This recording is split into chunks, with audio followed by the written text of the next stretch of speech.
Good morning. Good morning. We are at Congressman Gerald Connolly's Prince William County office in Woodbridge, and we are doing the Northern Virginia Civil Rights Archive. These are videotapes that are going to be housed at the Library of Congress, also George Mason University Folklore Program, and the libraries of Prince William County and Fairfax County.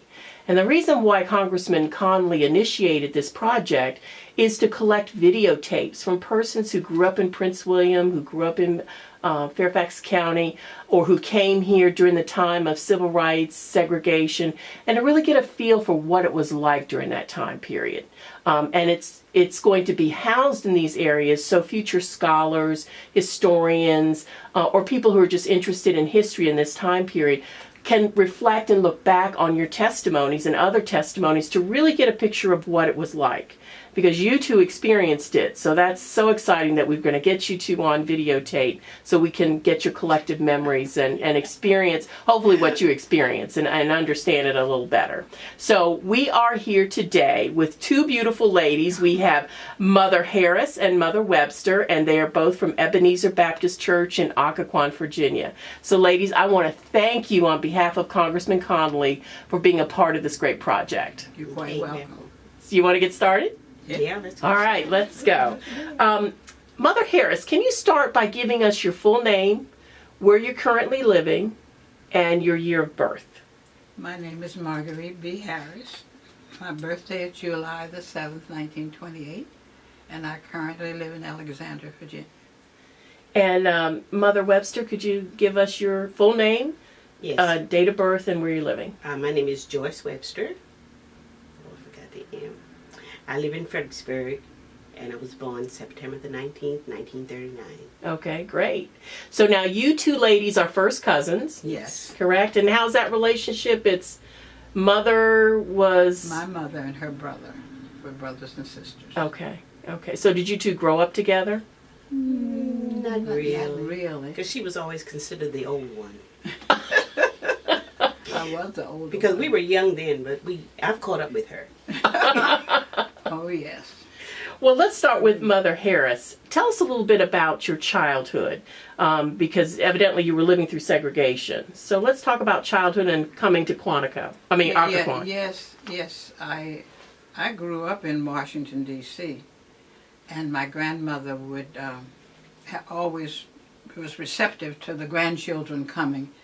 So my mother would send me down to my grandmother's during the Christmas holidays, we'll say, and during the summer. That's what people did, keep you out of the street. But anyway, so I would visit them, and on various occasions we would play with the children that were, say, on the other side of the street, which it was on the other side of the street. And they would be white children. So we played with them, and we noticed that later on in the years that they acted like they didn't know us.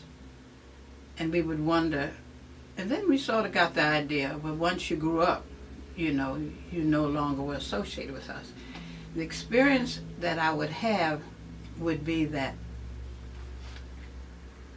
we would sometimes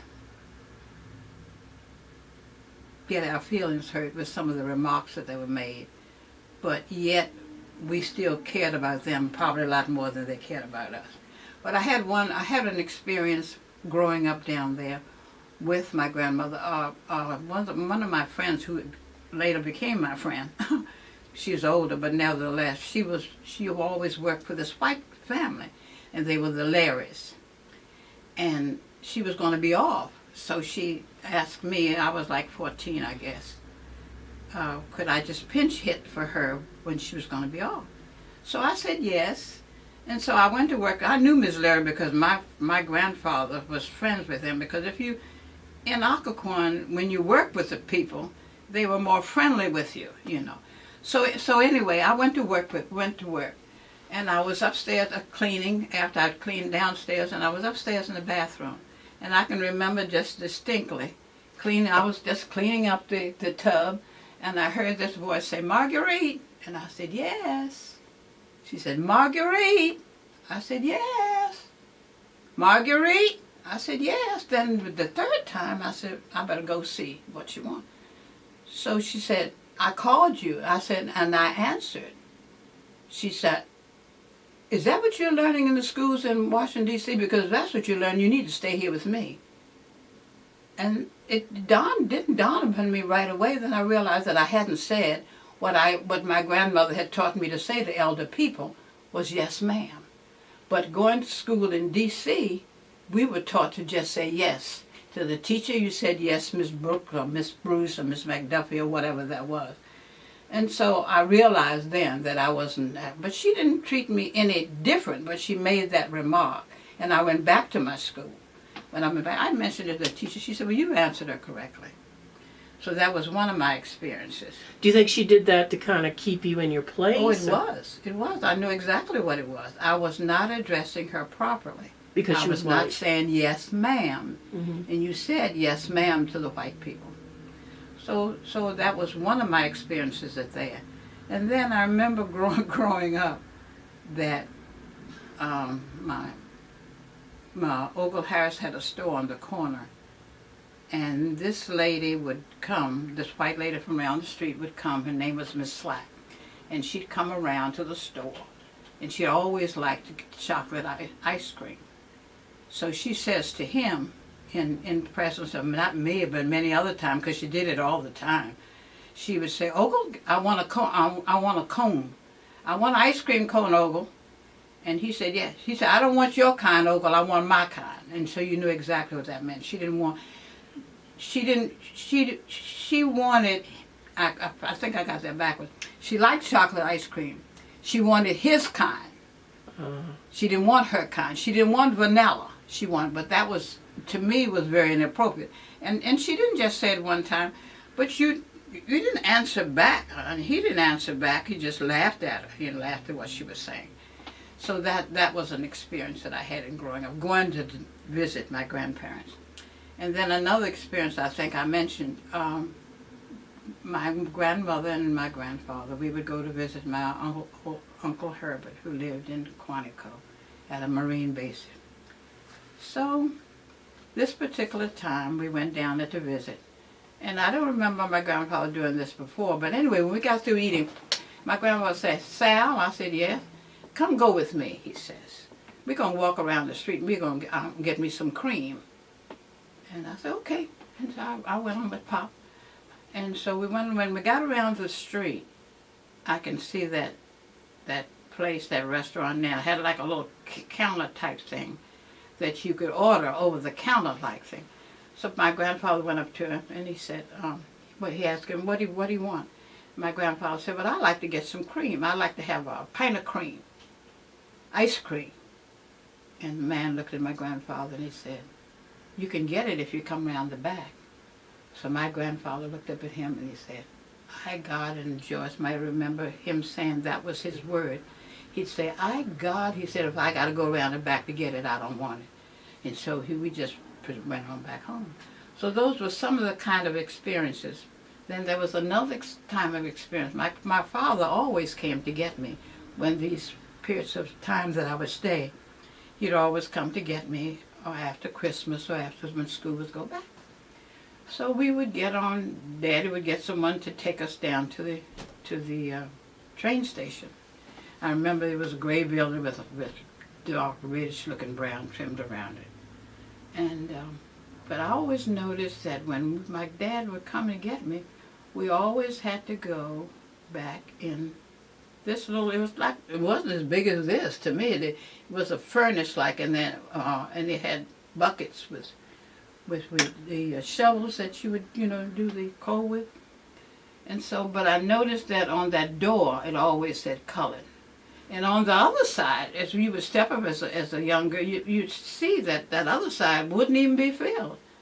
Be just a few white people in there, but we always, and maybe didn't have any more seats than I don't think we have right here now. But that's where we had to sit to wait till the bus, to wait till the train came. So those were the experiences that I would have. I didn't live there. I didn't live in Aqua all, 365 days a year. But those were some of the experiences.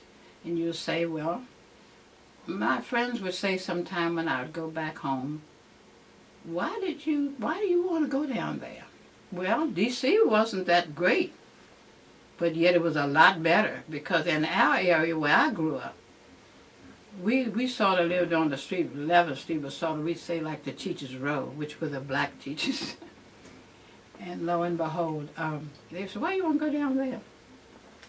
I said, well, 'cause I want to go see my grandmother. You know, I want to get in that. That didn't make much difference. But in our area, we had the teachers, we had the doctors, we had the dentists, we had the stores that Ms. Lee and them had a store that you could go to, and that was, it was like called, it was like a boulevard for us at Easter. At Easter time, that's where we dressed up, and we marched down U Street to show our. We didn't go down. But when we did go downtown, you had to stand, or you had to be looked at just like Joyce is saying now, which still happens now, because I just experienced that in Pennsylvania not too long ago. People would stare at you, but at least you could do it. But you didn't go and sit down. You knew that those seats were not for you. You knew that you weren't supposed to sit there. It just, you get the look. I can see myself sometimes now, just for the fun of it. I'd ease up on the seat, just to get on the seat like this. Knew I wasn't supposed to sit there, but I didn't want to stand, and a big old Hires root beer keg would be there where you would stand and order your hot dog. So you get your hot dog and you get your soda, but you stood there. But sometimes, you get weary, so you'd sit up there, and they'd get you have a few stares at you, looking, who do you think you're doing? But you lived through that. And you didn't have